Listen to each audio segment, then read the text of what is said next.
Assalamualaikum warahmatullahi wabarakatuh. Perkenalkan, saya Sri Agustina dengan NIM 2311020041 dari Program Studi Sejarah Peradaban Islam semester 5. Tujuan saya membuat video ini untuk memenuhi tugas ujian akhir semester mata kuliah pendekatan sejarah politik yang diampu oleh Bapak Dr. Muhammad Ilham SAG SOS M Hum. Pada kesempatan ini saya akan membahas dua tema penting dalam kajian kepemimpinan Islam. Pertama yaitu karakter kepemimpinan Muhammad pada periode Mekah dan Madinah. Kedua yaitu karakter kepemimpinan pada Khulafa Rasyidin awal, yaitu Abu Bakar As-Siddiq, Umar bin Khattab, dan Utsman bin Affan, beserta kontribusi besar mereka terhadap perkembangan Islam. Pada tema A yaitu karakter kepemimpinan Nabi Muhammad SAW, yaitu kepemimpinan Muhammad pada periode Mekah. Pada periode Mekah, Muhammad tampil sebagai pemimpin spiritual dan moral, belum sebagai pemimpin politik.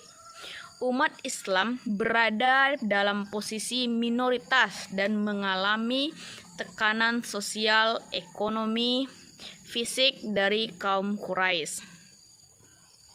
Karakter utama kepemimpinan Muhammad pada periode Mekah yaitu pertama itu sabar dan istiqomah. Muhammad tetap menyampaikan dakwah meskipun mereka menghadapi penolakan, cemoohan, dan kekerasan. Yang kedua yaitu keteladanan akhlak, uswah hasanah. Kepemimpinan Muhammad dibangun melalui contoh nyata yaitu jujur, amanah, dan dapat dipercaya. Ketiga yaitu persuasif humanis. Dakwah dilakukan dengan hikmah, dialog, dan pendekatan kemanusiaan tanpa paksaan. Yang keempat, berorientasi pada pembinaan iman dan akhlak. Fokus kepemimpinan adalah membentuk individu yang beriman yang kuat secara moral. Faktor-faktor yang mempengaruhi kepemimpinan periode Mekah yaitu yang pertama, kondisi umat Islam yang remah dan tertindas. Kedua, struktur sosial Arab yang berbasis kesukuan. Yang ketiga, prioritas dakwah, tauhid, dan akhlak. Tidak adanya kekuasaan politik. Selanjutnya kita bahas kepemimpinan Muhammad pada periode Madinah. Setelah hijrah ke Madinah, Muhammad menjalankan perannya sebagai nabi, sebagai kepala negara, hakim, dan panglima militer Islam, berkembang menjadi kekuatan sosial dan politik. Karakter utama kepemimpinan Muhammad pada periode Madinah yaitu yang pertama, visioner dan institusional. Muhammad menyusun piagam Madinah sebagai dasar negara dan kehidupan masyarakat multikultural. Kedua, musyawarah syura. Nabi melibatkan sahabat dalam mengambil keputusan strategis. Yang ketiga, adil dan tegas. Hukum ditegakkan tanpa memandang status sosial atau hubungan keluarga. 4. Strategi dan realitas kebijakan politik dan militer disesuaikan dengan kondisi umat dan lingkungan.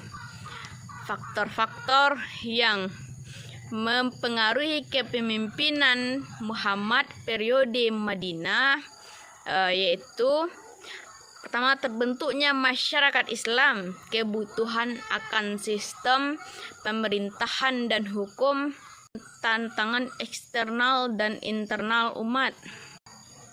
Peran Muhammad sebagai pemimpin negara. Kita lanjut ke tema berikutnya yaitu karakter kepemimpinan Abu Bakar As-Siddiq, Umar bin Khattab, dan Utsman bin Affan. Abu Bakar As-Siddiq karakter kepemimpinannya lembut, rendah hati, dan penuh empati. tegas dalam prinsip akidah mengutamakan persatuan umat.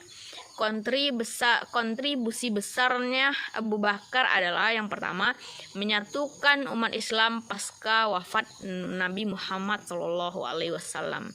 Yang kedua, memimpin perang Ridha untuk menjaga keutuhan Islam. Yang ketiga, menginisiasi pengumpulan Al-Quran. Yang kedua yaitu Umar bin Khattab. Karakter kepemimpinannya itu tegas, adil, dan disiplin, berani dan berintegritas tinggi, sangat memperhatikan kesejahteraan rakyat. Kontribusi besar Umar bin Khattab yaitu memperluas wilayah secara besar-besaran, membentuk sistem administrasi negara, penetapan kalender Hijriah, penegakkan hukum tanpa pandang bulu. Yang ketiga yaitu Utsman bin Affan. Karakter kepemimpinannya yaitu lembut, dermawan, dan sabar, mengutamakan stabilitas dan persatuan, menghindari konflik internal. Kontribusi besar Utsman bin Affan yaitu yang pertama, kodifikasi dan standarisasi mushaf Al-Quran. Yang kedua, memperluas wilayah Islam. Yang ketiga, membangun sarana dan infrastruktur umat.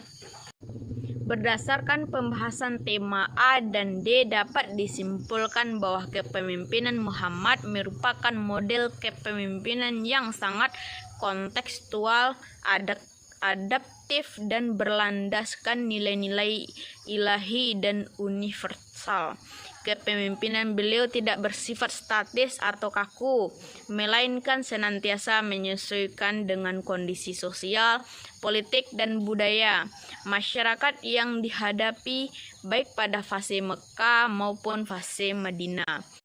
Selanjutnya, kepemimpinan para Khulafa Rasyidin merupakan kelanjutan dari sistem kepemimpinan Muhammad dengan karakter dan gaya yang beragam, namun tetap berpijak pada prinsip yang sama. Abu Bakar As-Siddiq sebagai khalifah pertama menunjukkan kepemimpinan yang tegas namun penuh kasih sayang. Dalam situasi pasca wafatnya Muhammad yang penuh gejolak, beliau mampu menjaga stabilitas umat Islam dengan mengedepankan amanah, keteguhan iman, dan keberanian dalam mengambil keputusan. Kepemimpinannya menegaskan bahwa legitimasi kekuasaan dalam Islam bukan sumber dari kekuatan militer semata, melainkan dari kepercayaan umat dan komitmen terhadap nilai kebenaran. Umar bin Khattab melanjutkan kepemimpinan Islam dengan gaya yang lebih tegas dan sistematis. Pada masa kepemimpinannya, Islam berkembang pesat secara wilayah dan administrasi. Umar dikenal sebagai pemimpin yang sangat menjunjung tinggi keadilan dan akuntabilitas. Ia tidak segan mengoreksi dirinya sendiri dan membuka ruang kritik bagi masyarakat.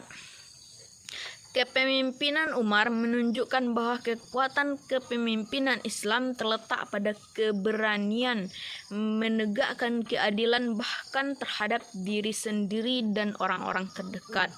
Nilai tanggung jawab sosial dan keberpihakan kepada rakyat kecil menjadi ciri utama kepemimpinannya. Sementara itu, Utsman bin Affan menampilkan kepemimpinan yang lebih lembut dan dermawan. Pada masa beliau, Islam mencapai stabilitas ekonomi dan kemajuan dalam bidang administrasi, termasuk kodifikasi Al-Quran. Meskipun menghadapi tantangan internal dan kritik, kepemimpinan Utsman tetap berjalan pada niat menjaga persatuan umat dan kemurnian ajaran Islam. Hal ini menunjukkan bahwa dalam kepemimpinan Islam, perbedaan karakter kepemimpinan bukan kelemahan selama nilai-nilai utama tetap dijaga. Adapun Ali bin Abi Thalib memimpin dalam situasi yang sangat kompleks dan penuh konflik internal. Kepemimpinannya mencerminkan integritas moral, kedalaman ilmu, dan komitmen tinggi terhadap keadilan. Meskipun menghadapi perpecahan umat, Ali tetap berusaha menegakkan kebenaran dan keadilan sesuai dengan ajaran Islam. Kepemimpinannya memberikan pelajaran penting bahwa dalam kondisi krisis sekalipun, nilai kejujuran, amanah, dan tanggung jawab tidak boleh dikorbankan demi kepentingan politik jangka pendek. Dari kepemimpinan para Khulafaur Rasyidin tersebut dapat disimpulkan bahwa kepemimpinan Islam tidak bersifat monopolitik, melainkan dinamis, kontekstual. Setiap kepemimpinan dan memiliki gaya dan pendekatan yang berbeda sesuai dengan tantangan zamannya. Namun, perbedaan tersebut tidak berada dalam satu kerangka nilai yang sama, yaitu keadilan, amanah, musyawarah, dan tanggung jawab terhadap umat. Inilah yang menjadi kepemimpinan Islam pada masa awal mampu membawa kemajuan signifikan dalam berbagai aspek kehidupan.